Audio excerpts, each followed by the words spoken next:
Hey y'all, my name is Morgan, and I want to talk about hashtag, the symbol formerly known as pound.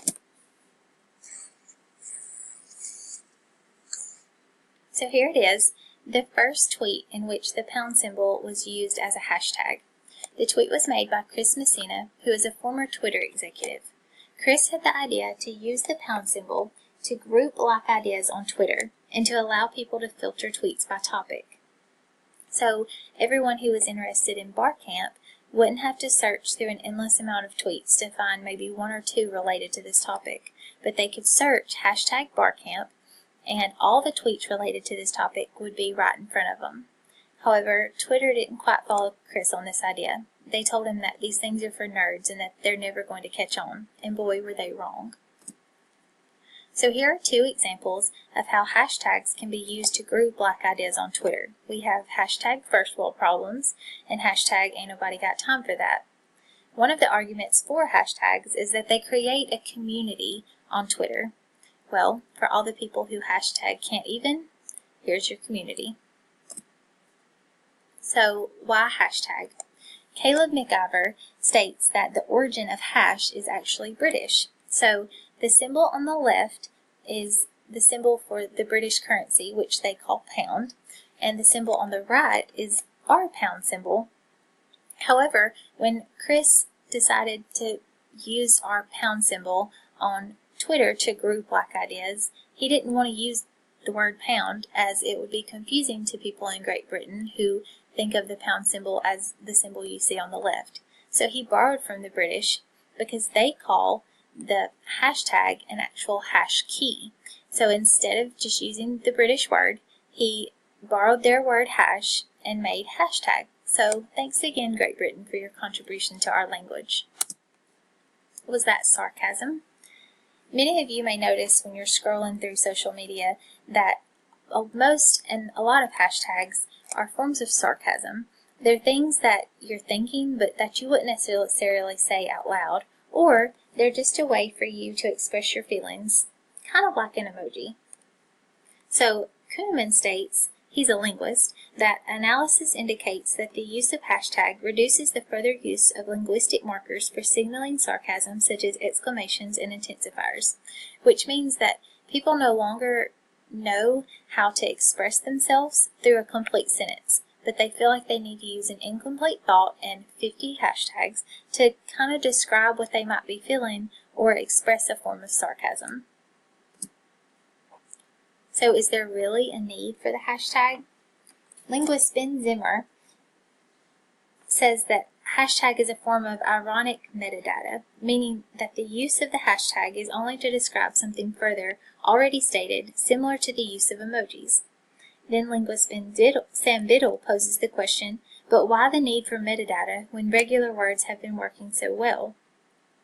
The argument is that if we can form complete sentences and express ourselves, what's the use in having a hashtag to try to shorthand what we might be feeling? And how is that affecting our language? How is that going to affect when students move from high school to college and need to write essays? They can't use hashtags to express their thoughts. So most linguists agree that a hashtag is a form of paralanguage, and Merriam-Webster describes paralanguage as optional vocal effects such as tone of voice that accompany or modify the phonemes of an utterance that may communicate meaning. Therefore, hashtags are viewed the same context as gestures or body language. However, gestures and body language often follow some kind of verbal command. It's not something that you do when you're typing. You don't make gestures and body language right after you've got through typing something. So that urges the question, is hashtag going to transcend into speech? So are hashtags ruining the English language? Linguist Benjamin Burdick calls the hashtag a linguistic tumor. He states that hashtag is rapidly becoming the first letter of your name, your home city, and every retrievable detail of your existence. Whether you write it or not, as a keystroke, it neither means nor adds anything, and yet the hashtag restructures all of language, or what's left of it. In an article, Muriel McDonald says that Tweeters took hashtag from their good and purposeful tagging function and changed them into something terrible, a form of parenthetical commentary on the rest of the tweet, and that hashtag has, in fact, escaped Twitter into speech. So what would speaking in hashtag look like? Since most hashtags are forms of sarcasm, things that we wouldn't say out loud, what would it look like to speak in hashtags and actually say those things that we're thinking to somebody else? Well, let's take a look.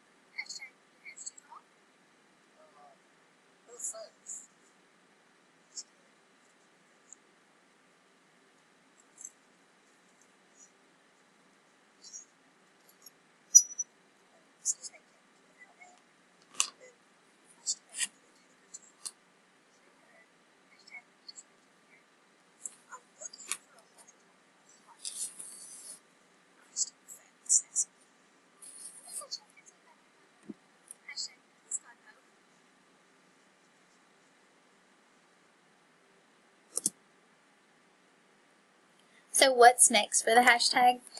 I've put on here a few ways that the hashtag is currently being used. On a Coke can, on a onesie. There's even a brand of snack that have included the hashtag in their brand of Cheez-Its. As a teething toy for a baby, in the bottom left corner you can see the hashtag. That's how Monopoly decided after 82 years it was going to let the public vote if it needed new symbols for their game, and one of their options was the hashtag. On the right you see that it's a charm for a piece of jewelry, and there in the center you see that somebody has used the hashtag as decoration in their house. So what's next for the hashtag? Is it speech? I guess we'll have to wait and find out.